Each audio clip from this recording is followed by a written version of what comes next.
तो सबसे पहले हम थोड़ा सा बैकग्राउंड जान लेते हैं कि फोनेटिक्स है क्या या इसकी जरूरत क्यों है। देखिए स्टूडेंट्स, हम सब के लिए इंग्लिश एक डिफिकल्ट सब्जेक्ट इसलिए बन जाता है क्योंकि हमें ये पता नहीं होता है कि कौन से वर्ड को प्रोनाउंस कैसे किया जाता है। ये बहुत ही बड़ी डिफिकल्टी होती है हमारे लिए, और इस प्रोनाउंसिएशन को सीखने के लिए हर कोई इंग्लैंड तो जा नहीं सकता, वहाँ से उसकी ड्रिलिंग सीख तो नहीं सकता।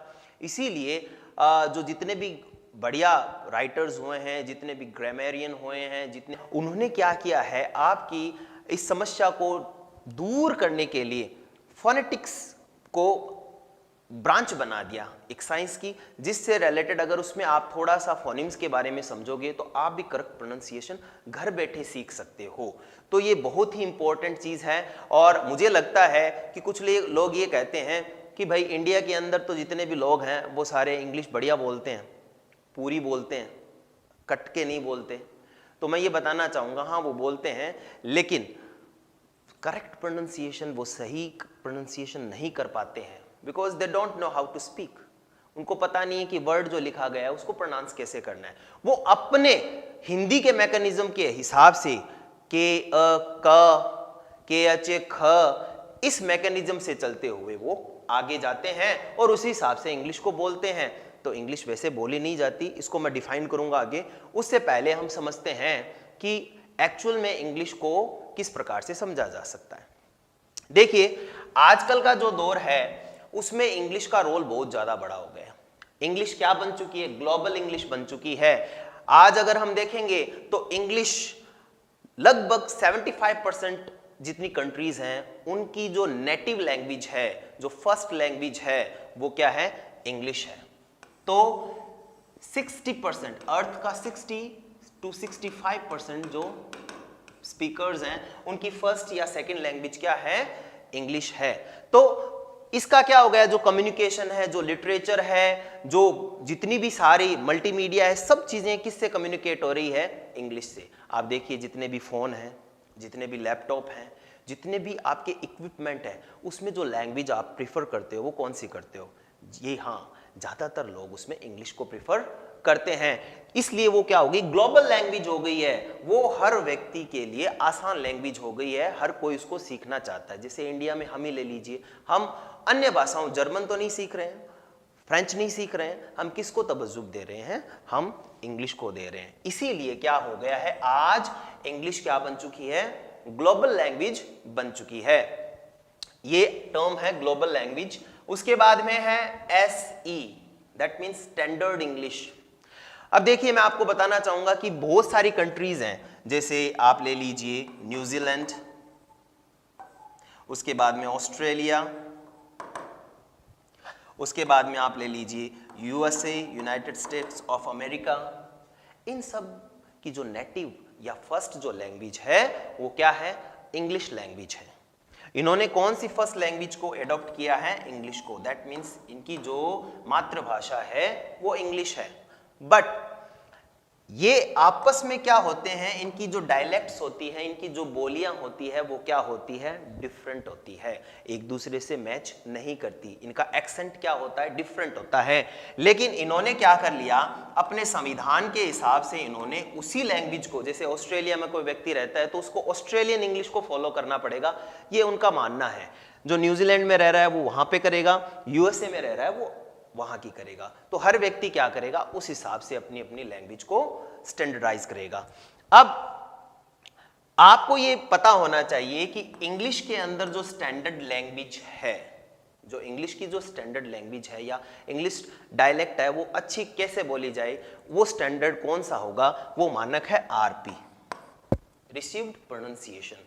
रिसीव्ड प्रोनाउंसिएशन का मतलब ये एक डायलेक्ट है जो ब्रिटेन की एक डायलेक्ट है। जैसे मैंने बोला सबकी अपनी अपनी स्टैंडर्ड है। न्यूजीलैंड की स्टैंडर्ड इंग्लिश अलग है, ऑस्ट्रेलिया की अलग है, USA की अलग है, इनकी सबकी स्टैंडर्ड लैंग्वेज अलग है।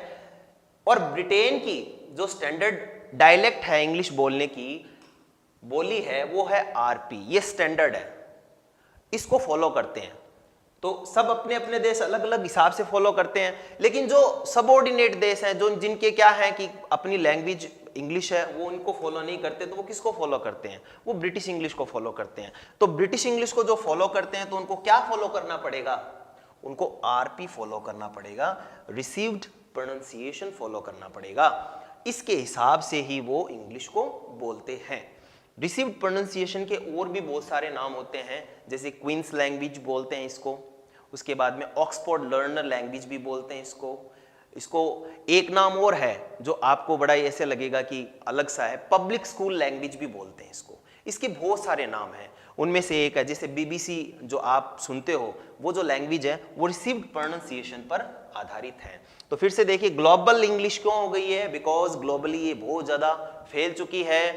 हर देश में आज कोशिश चल रही है कि इंग्लिश को नेटिव बना दिया जाए, या सेकंड लैंग्वेज तो इंग्लिश उसमें होती ही है। जैसे अपने देश में भी देख लीजिए, अपनी जो फर्स्ट लैंग्वेज है वो अपनी मदर टंग है, जो सेकंड लैंग्वेज है वो ऑब्वियसली इंग्लिश है।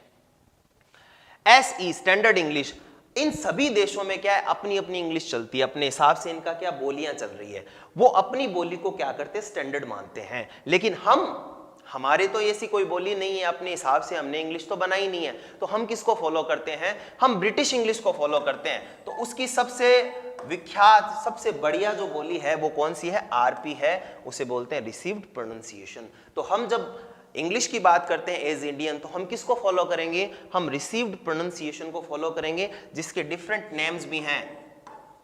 कौन कौन से हैं, Queen's language, Queen's language, second है ऑक्सफोर्ड लैंग्वेज,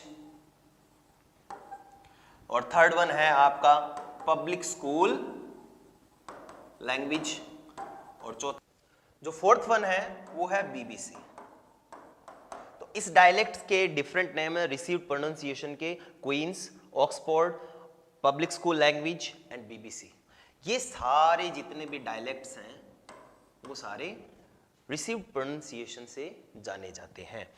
अब हम बात करते हैं इंडिया की। जैसे मैंने बताया, इंडिया की कोई अपनी स्टैंडर्ड इंग्लिश नहीं है, ऑस्ट्रेलिया की है, अमेरिका की है, साउथ अफ्रीका की है, इन सब ने अपनी जो फर्स्ट लैंग्वेज है उसको स्टैंडर्ड बनाया। अपनी फर्स्ट लैंग्वेज है नहीं तो इसको स्टैंडर्ड इंग्लिश बनाने की जरूरत नहीं थी। तो स्टैंडर्ड इंग्लिश ये कौन सी फॉलो करता है, आरपी को फॉलो करता है। आरपी का मतलब रिसीव्ड प्रोनाउंसिएशन को फॉलो करता है। तो इंडिया किसको फॉलो करता है, आरपी को फॉलो करता है। क्या वाकई में स्टैंडर्ड बना है इससे, जी नहीं। हमें क्या है कि बहुत सारी प्रॉब्लम्स होती है। इंडिया के अंदर डिफरेंट स्टेट्स हैं, बहुत सारे स्टेट्स हैं, जैसे राजस्थान है, हरियाणा है। तो राजस्थान से हरियाणा की तरफ ही क्यों जाएं, हम राजस्थान में एक जिले से दूसरे जिले की तरफ जाएंगे तो भी हमारा क्या है कि लैंग्वेज का एक्सेंट है वो बदल जाता है। तो लैंग्वेज का एक्सेंट इतना जल्दी बदलता है तो एक स्टेट से दूसरे स्टेट में तो ये उसका प्रभाव तो पड़ना ही है। तो इस जो एक ही वर्ड को, जैसे मैं बताता हूं आपको, एक वर्ड है स्प्लेंडर। अब स्प्लेंडर वर्ड है वो राजस्थान में स्प्लेंडर और हरियाणा में स्प्लेंडर, इस तरह से प्रोनाउंस होता है। ये डिफरेंट प्रोनाउंसिएशन थोड़ी थोड़ी दूरी पे, एक ही देश में अलग अलग दूरी पे ये अलग अलग डिफरेंट प्रोनाउंसिएशन जो हो रहा है उस इफेक्ट को बोलते हैं लिंगुआ फ्रैंका। लिंगुआ फ्रैंका इंपैक्ट बोलते हैं। और भारत में ये सबसे ज्यादा है, इसलिए हम ये तो कह ही नहीं सकते कि भारत है वो एकदम से सही लैंग्वेज पकड़ता है, क्योंकि वो क्या करता है, उसका मैकेनिज्म इंडिया का कैसे चलता है। जैसे हम के एच हिंदी से इंग्लिश को कन्वर्ट करते हैं, के ए का मतलब हम क मानते हैं और के एच ए का मतलब हम ख मानते हैं, जबकि इंग्लिश है वो क और ख के बीच का प्रोनाउंसिएशन है, इसके बीच का प्रोनाउंसिएशन है, क नहीं बोला जाता, ख, इस तरह से ये साउंड निकलती है, कैट, जबकि हम इसको ऐसे प्रोनाउंस करते हैं। तो ये तो हम कह ही नहीं सकते, क्योंकि क से ही हम वर्णमाला शुरू करते हैं, वहीं पे हम गलत बोल रहे हैं तो आगे जड़ तक जाएंगे, जी तक जाएंगे, तब तक तो हम कितनी गलतियां करेंगे। तो ये छोड़ दीजिए आप कि आप बहुत ही अच्छी इंग्लिश को फॉलो कर रहे हैं, अनलेस आपने आरपी को फॉलो किया। अगर आप आरपी के हिसाब से बोल रहे हैं तो ही आपकी इंग्लिश स्टैंडर्ड इंग्लिश है। जरूरत क्यों है भारत को आरपी फॉलो करने की, मैं आपको दो एग्जांपल देता हूं।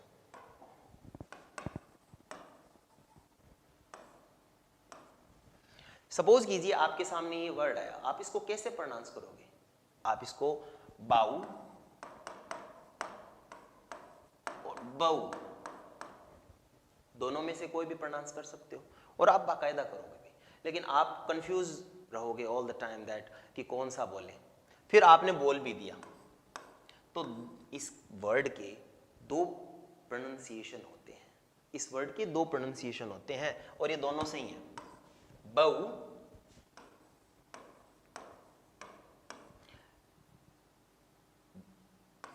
एंड बाऊ, बाऊ बाऊ, ये दोनों इसके प्रोनाउंसिएशन है। बट आप कैसे बोल रहे हो, किस, आपका मतलब क्या है, व्हाट डू यू मीन, आप क्या सोच रहे हो, किस हिसाब से बोल रहे हो? आप क्या ये बता रहे हो धनुष, धनुष के लिए बोल रहे हो क्या? आप बोल रहे हो बऊ धनुष के लिए बोल रहे हो, या आप झुकने के लिए बोल रहे हो? लेकिन हम तो दोनों को या तो बाऊ बोलेंगे या बऊ बोलेंगे, दोनों प्रोनाउंसिएशन तो अपने को पता ही नहीं होता है।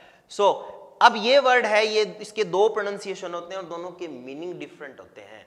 आपने अगर उसको अपने हिसाब से बोल दिया, जैसे आपको किसी ने पूछा कि वो आर्चरी होती है, उसमें वो जो टूल होता है जिससे वो एरो होता है उसको छोड़ा जाता है, उसे क्या बोलते हैं? आपको पता है कि उसको ये बोलते हैं, बट आपको ने प्रोनाउंस क्या किया, उसका बाऊ कर दिया, तो वहां पे झुकना हो गया, तो आपने गलत प्रोनाउंस किया।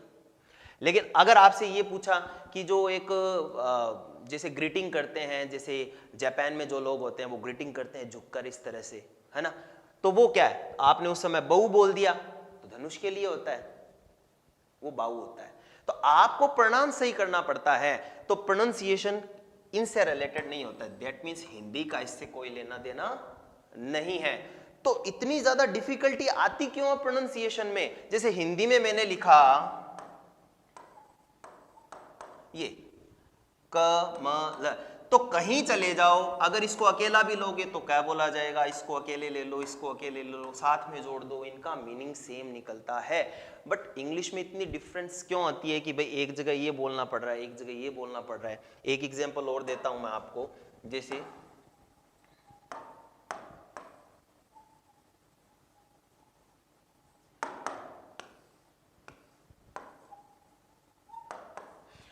इन सब वर्ड्स में आप एक चीज देखिएगा, कॉमन मैं आपको बता रहा हूं कि इस पे कॉन्सेंट्रेट कीजिए, CH पर। अब इसका प्रोनाउंसिएशन आपको पता है कि ये कैसे वर्ड प्रोनाउंस होता है, क्यों? क्योंकि आज तक हम इसको करते आए हैं, इसलिए ये क्या होगा, हिंदी में लिखता हूं चाइना, तो इस CH का प्रोनाउंसिएशन क्या रहा, च। इस CH का प्रोनाउंसिएशन क्या रहेगा, केमिस्ट्री, केमिस्ट्री, केमिस्ट्री। और इस CH का प्रोनाउंसिएशन रहेगा शिक, हालांकि लिखा नहीं जाता ऐसे, बट मैं आपको हिंदी में थोड़ा कन्वर्ट करके बता रहा हूं कि इस प्रकार से। तो पहले CH, फिर CH, फिर CH, यानी तीन डिफरेंट वर्ड्स, तीनों किससे कमेंस हो रहे हैं, किससे स्टार्ट हो रहे हैं, CH से, लेकिन फिर भी इनका प्रोनाउंसिएशन क्या है, डिफरेंट है। पहले वाला CH च, दूसरे वाला CH क, और तीसरे वाला CH है श, थ्री डिफरेंट साउंड्स। यही प्रॉब्लम है, इंग्लिश के जो सिंबल हैं वो एग्जैक्ट वो ही मीनिंग देते हैं, जबकि हिंदी के, जबकि इंग्लिश के जो सिंबल्स होते हैं वो क्या है, वो डिफरेंट डिफरेंट अलग अलग तरीके से अपने वर्क करते हैं, इसलिए हिंदी को आप इंग्लिश से जोड़ नहीं सकते, इसलिए ये वाला फैक्ट यहीं पे छूट जाता है। फिर प्रॉब्लम ये आती है कि सर फिर इसको कैसे पढ़ें, मतलब क्यों जरूरी है, आप बताइए थोड़ा सा। मैं आपको बताना चाहूंगा कि इसके लिए फोनेटिक्स बना है, इसी के लिए, इस दुविधा से निकलने के लिए। इसको सीखने के लिए इंग्लैंड थोड़ी जाएंगे हम। फोनेटिक्स से क्या हो, अपने को पता चल जाता है कि ये कैसे बोला जाएगा। कुछ सिंबल होते हैं, चाय न, ये सिंबल्स आपने किए तो ये किसका सिंबल है, इन सिंबल को याद कर लो। ये ऑक्सफोर्ड डिक्शनरी में साथ में होते हैं, इस वर्ड को देखा, इसका प्रोनाउंसिएशन साथ में याद कर लो, एक दो बार करोगे याद हो जाएगा। फिर केमिस्ट्री, तो केमिस्ट्री, फिर शीक, ये देखिए इसीलिए आया है कि इन साउंड्स को आपने पता लगा लिया, इन सिंबल्स को पता लगा लिया, तो आप क्या है इनका करेक्ट प्रोनाउंसिएशन कर सकते हो। ये च, ये क, ये श, ये 3 साउंड्स हैं, इन साउंड्स को आपको पता लगाना है। इसके लिए आपको किस चीज की जरूरत होती है? एक तो फोनेटिक्स के सिंबल्स को जानने की जरूरत है, दूसरी ऑक्सफोर्ड की डिक्शनरी आपके पास होनी चाहिए। आप किसी भी वर्ड को प्रोनाउंस कर सकते हो, आपको कहीं जाने की कोई जरूरत नहीं है। फिर लॉजिक तो होगा भाई, क्यों, क्या दिक्कत क्या है, क्यों मतलब ये डिफरेंट प्रोनाउंस हो रहे हैं, तो इसका लॉजिक है, मैं बताता हूं। जैसे इनका ओरिजिन, इंग्लिश एक बोरोड लैंग्वेज है, मैंने आपको पहले भी बताया, उधार की मांगी हुई लैंग्वेज है। That means Greek, Hebrew, Latin, German, French, इन सब वर्ड से मिलकर ये बनी हुई लैंग्वेज है।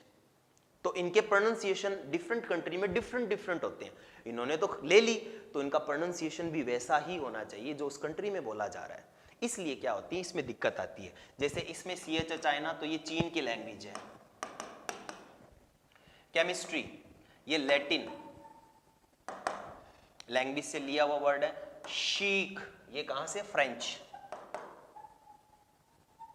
तो इसके पीछे भी लॉजिक है। अब इतना लॉजिक तो हम सीखेंगे नहीं कि भाई ये वर्ड कहां से है, अपने को तो बस सीधा प्रोनाउंस करना है। तो आपको क्या करना है, वो 44 सिंबल्स, इंग्लिश में स्टैंडर्ड इंग्लिश को बोलने के लिए भारत में कितने सिंबल्स हैं असाइंड, 44 सिंबल्स हैं। उन 44 सिंबल्स को आपको पढ़ना है, समझना है।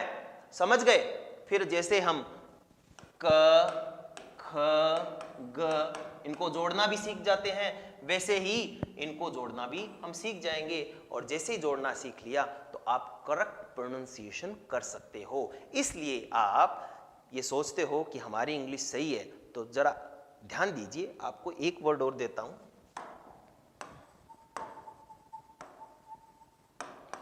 इस वर्ड को आप प्रोनाउंस कीजिए। पहले तो बता देता हूं आपको, फ्रेंच वर्ड है ये फ्रेंच वर्ड है। आप इसको प्रोनाउंस कीजिए कि आप क्या प्रोनाउंस करेंगे इसे। मेमोइर, मेमोइर, मेमोर, मेमोइर, आप भी सोचिए। लेकिन जब मैं यहां पे इसको लिख रहा हूं,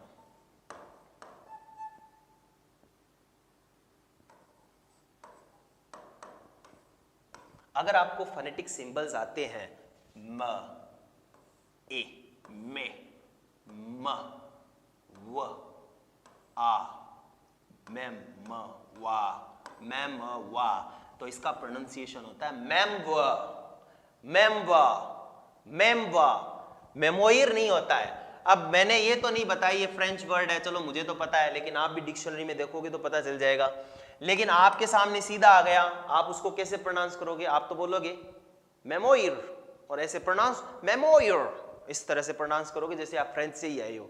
लेकिन आप ध्यान दीजिए, ये एक्चुअल इसका प्रोनाउंसिएशन क्या है? मेमवा, मेमवा, आ कहां दिख रहा है? अब KH, आ के लिए ए की जरूरत होती है इंग्लिश में, यहां हिंदी में यहां तो है ही नहीं, फिर भी आ। इसीलिए अपने को फोनेटिक्स सीखना बहुत ही ज्यादा पता लगा लिया। अब कुछ वर्ड्स हैं, उन वर्ड्स को हम समझते हैं, ग्लॉसरी है। सबसे पहला वर्ड है फोनेटिक्स। फोनेटिक्स क्या है? देखिए, लिंग्विस्टिक, लिंग्वा का मतलब होता है लैंग्वेज। लिंग्विस्टिक जो साइंस होती है उसकी एक ब्रांच होती है लिंग्विस्टिक साइंस। लिंग्विस्ट मतलब भाषा विज्ञान, भाषा विज्ञान की एक ब्रांच होती है फोनेटिक्स, जहां पे किसका अध्ययन किया जाता है? भाषा में किसका किया जाता है? साउंड का। उससे पहले मैं आपको बताना चाहूंगा, इस शब्द पर देखिए, phone, phonetics, that means phonetics जो वर्ड है वो किससे बना हुआ है? फोन से। फोन वर्ड का मीनिंग क्या होता है, पहले इस पर चर्चा हम कर लेते हैं। फोन का मतलब होता है साउंड। फोन का मतलब क्या होता है? साउंड होता है। साउंड से मेरा मतलब है ह्यूमन साउंड। अब इसका मतलब ये मत समझिएगा कि ये जो साउंड है वो जैसे हवा की साउंड है या जानवरों की जो साउंड है, कोई भी साउंड हो सकती है। लेकिन आपको यहाँ पे जो फोन का मेरा मतलब यहाँ फोनेटिक्स में है वो क्या है? ह्यूमन साउंड से हैं। वैसे फोन का मतलब तो सारी साउंड है, लेकिन जब फोनेटिक्स की बात कर रहे हैं, साउंड कौन सी साउंड जो ह्यूमन प्रोडक्ट प्रोड्यूस करता है, produced by human beings. So phonetics ये साइंस की शाखा है, तो इसकी हम अब क्या करते हैं, थोड़ी सी परिभाषा बनाते हैं। Phonetics is the science, is the branch of the science. Actual branch किसकी है, लिंग्विस्टिक साइंस की एक ब्रांच है, वेयर क्या किया जाता है, साउंड का प्रोडक्शन कैसे हुआ, ट्रांसमिशन कैसे हुआ, और वो रिसीव कैसे हुई, इन तीनों का अध्ययन किया जाता है। Phonetics is the branch of the science where we will learn how the sound is produced, transmitted and received.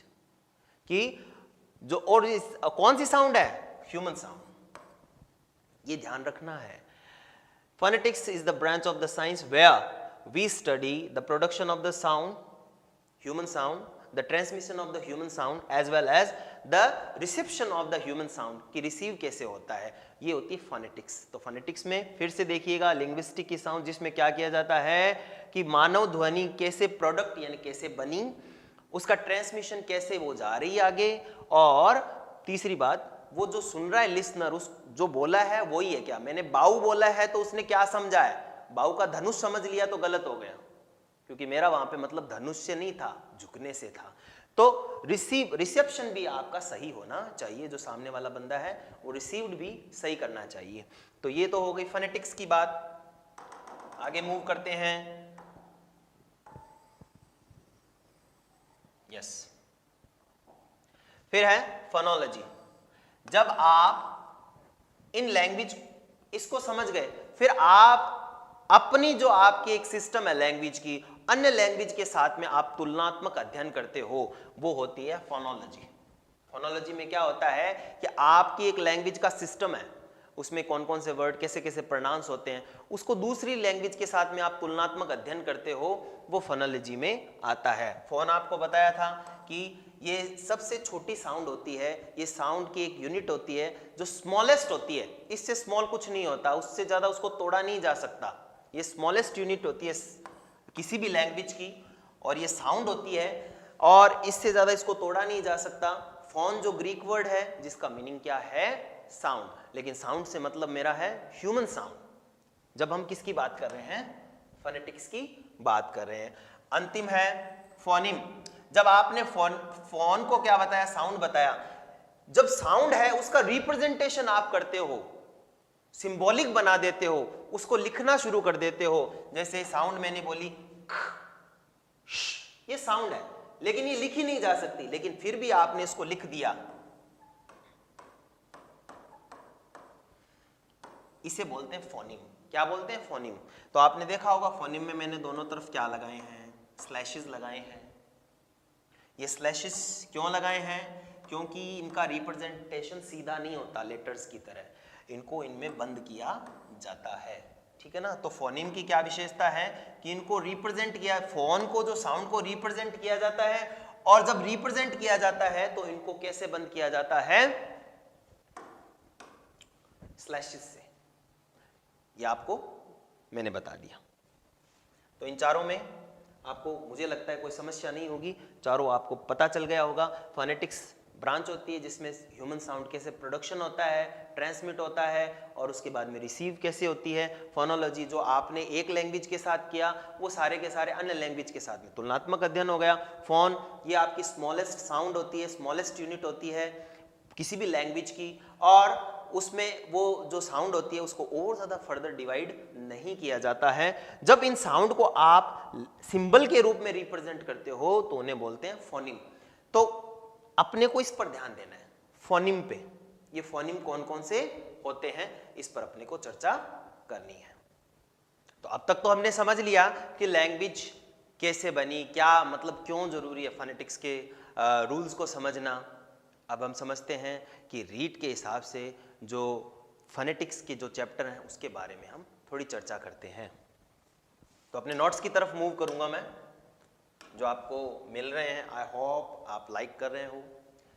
Phonetics, तो सबसे पहले इंट्रोडक्शन क्या कहता है? इंट्रोडक्शन हमने कर लिया। Phonetics is the concern with how sounds are produced. Phonetics किससे कंसर्न्ड है, किससे जुड़ा हुआ है? फोनेटिक्स किससे जुड़ा हुआ है? ये क्या बताता है?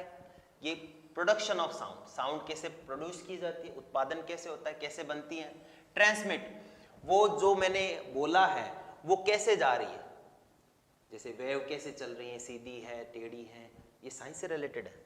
और कैसे जो लिसनर है उसको परसीव करता है, कैसे वो ग्रहण करता है, रिसेप्शन। यानी तीन चीजें फोनेटिक्स में, किन तीन चीजों का अध्ययन किया जाता है? साउंड की, साउंड का प्रोडक्शन, साउंड का ट्रांसमिशन एंड कैसे वो परसेप्शन यानी परसीव की जाती है। दूसरे शब्दों में अगर फोनेटिक्स क्या है? About sound of language. जितनी भी साउंड्स हैं लैंग्वेज की, उनका अध्ययन ही क्या है? फोनेटिक्स है। लिंग्विस्टिक, मैंने बताया लिंग्वा वर्ड से बना है। लिंग्वा का मतलब होता है language. Linguistic is a systematic study of language. Linguistic जो साइंस की एक ब्रांच है, उसमें किसी भी भाषा की साइंस के हिसाब से सिस्टमैटिक अध्ययन किया जाता है उसमें। Phonetics is a branch of linguistic. और फोनेटिक्स क्या है? इस लिंग्विस्ट की, भाषा विज्ञान की एक ब्रांच है, एक शाखा है, जिसमें क्या किया जाता है? भाषा कैसे उसका प्रोडक्शन हुआ, साउंड का कैसे वो ट्रांसमिट हुई, और किस प्रकार से जो व्यक्ति उसको रिसीव कर रहा है ये। लेकिन ये साउंड कौन सी होनी चाहिए? ऑलवेज रिमेंबर, कौन सी साउंड की होती है? ह्यूमन स्पीच या ह्यूमन साउंड का होता है ये। इन फोनेटिक्स में कौन सी साउंड का अध्ययन किया जाता है? Which is produced by human beings. Human beings द्वारा प्रोडक्शन की गई साउंड, उसकी ट्रांसमिशन एज वेल एज कैसे वो रिसीव हो रहा है, कैसे वो परसीव हो रहा है, इस चीजों का अध्ययन इसमें किया जाता है। यस, नेक्स्ट मूव करते हैं आगे की तरफ।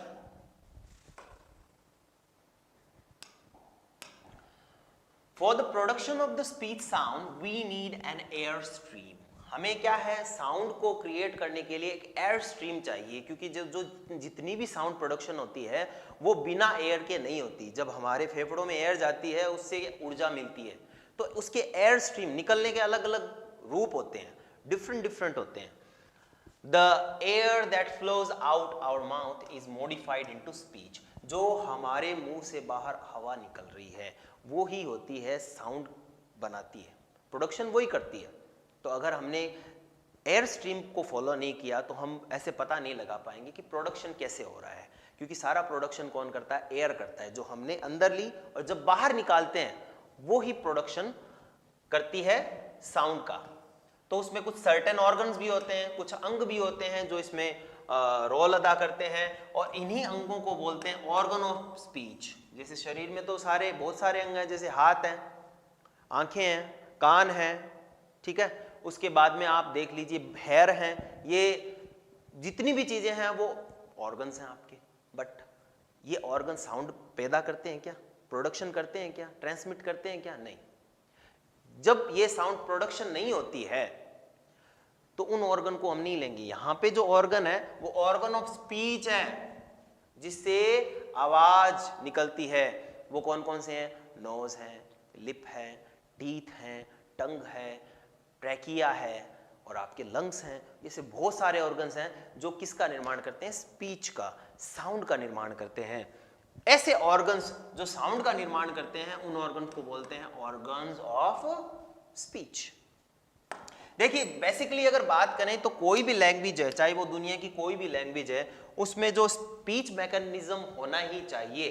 तो उसका स्पीच मैकेनिज्म का जो एयर स्ट्रीम मैकेनिज्म है वो 3 भागों में डिवाइड है। कौन कौन सा? पुल्मोनिक, ग्लटलिक, वैलरिक।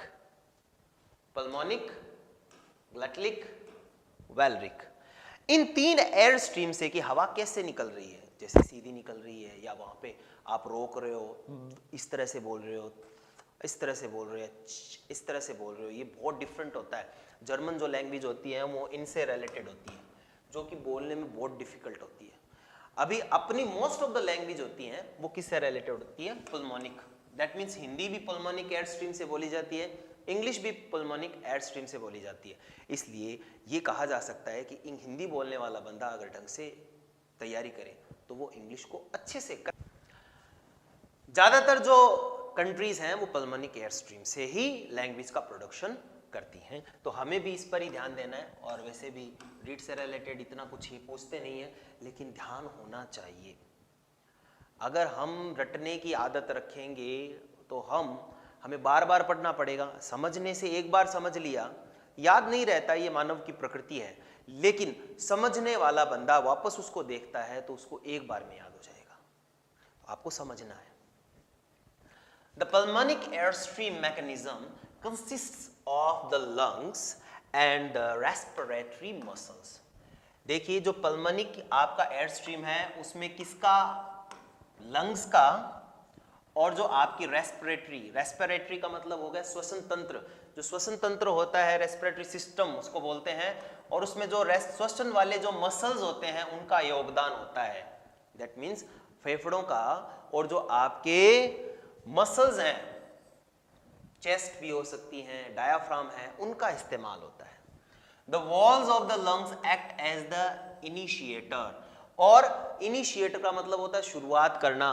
तो जो लंग्स की जो वॉल होती है वो इनिशिएट करती है। दैट मीन्स जब हम हवा लेते हैं तो वो फेफड़े फूल जाते हैं, हवा अंदर चली गई, और जैसे ही हम हवा छोड़ते हैं तो वो सिकुड़ जाते हैं, सिकुड़ते हैं तो वो तेजी से हवा बाहर निकलती है।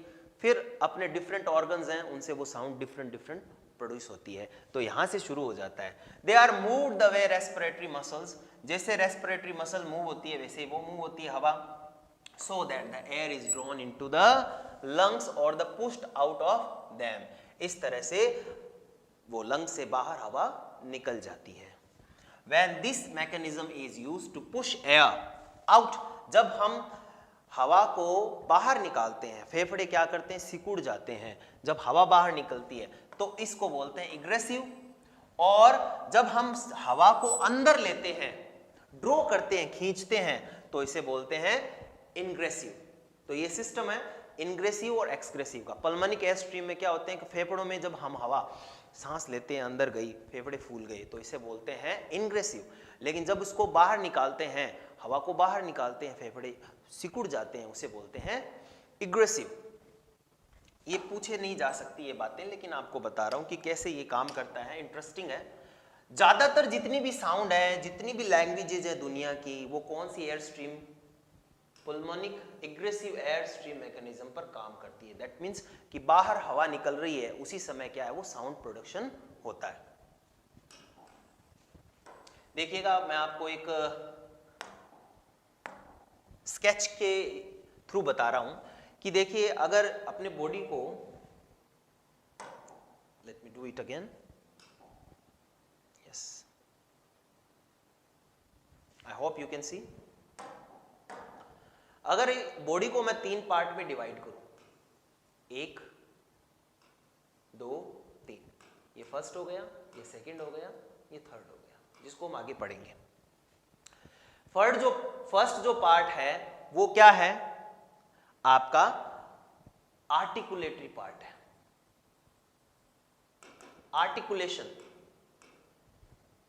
आर्टिकुलेटरी पार्ट कि साउंड का जो प्रोडक्शन होता है वो यहां से अंतिम चरण पे होता है, यहां से साउंड निकलती है बाहर।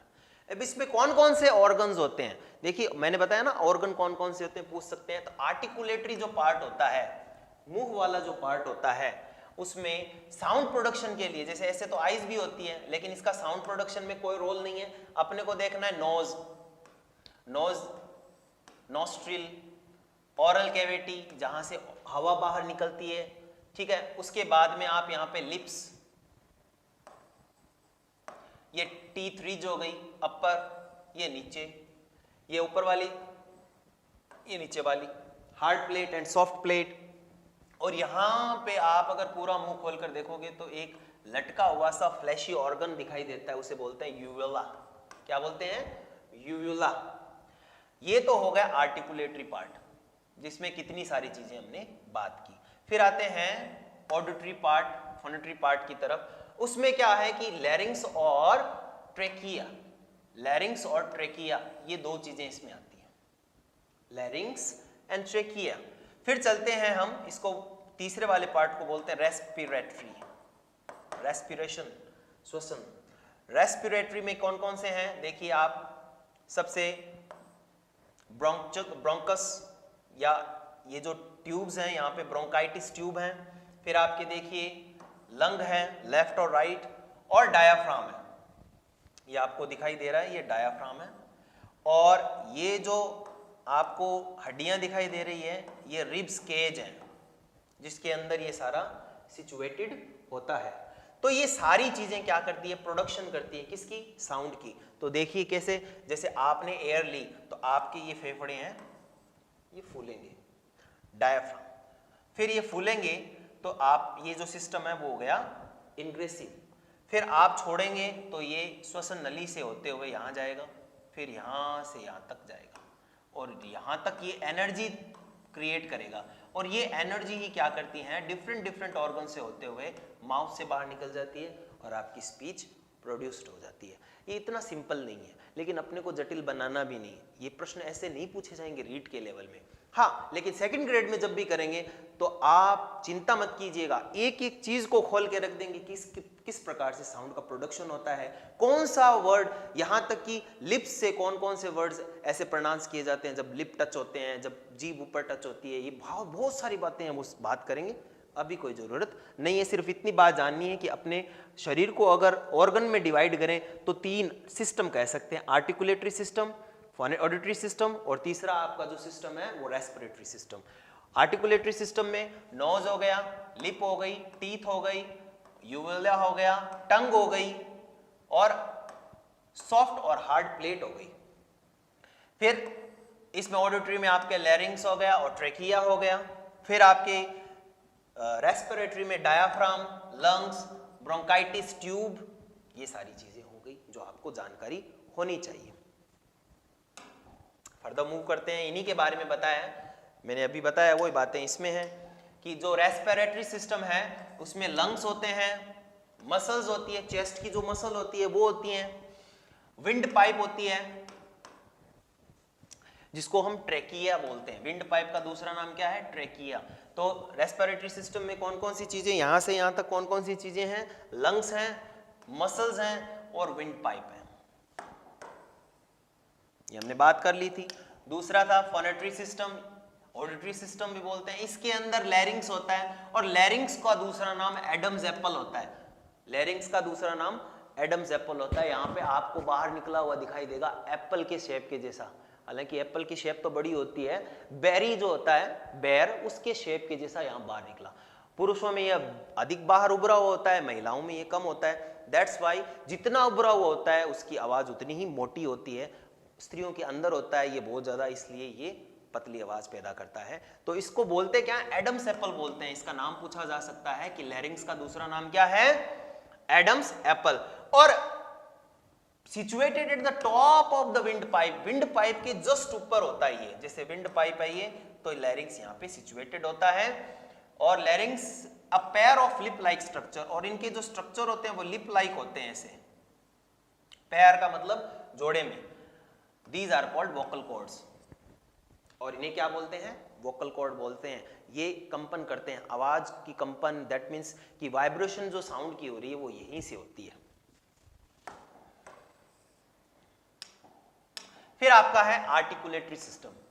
आर्टिकुलेटरी सिस्टम है ये ऊपर जो आपका मुंह दिखाई दे रहा है ना, उससे रिलेटेड है। इसके अंदर कौन कौन से होते हैं, जैसे हार्ड प्लेट होती है, सॉफ्ट प्लेट होती है, और रूफ ऑफ द माउथ होती है जिसको वैलम, और इससे सॉफ्ट प्लेट को, पैलेट को वैलम भी बोलते हैं। और पीछे के साइड में एक मैंने बताया था, जब आप पूरा मुंह खोलते हो तो हैंगिंग, हिला हुआ ऐसे जीभ के जैसा एक फ्लैशी ऑर्गन होता है, उसे क्या बोलते हैं, यूवुला, यूवुला बोलते हैं। उसके अलावा भी होते हैं टंग, लिप्स, नोज, ये सारे क्या है, ऑर्गन्स होते हैं।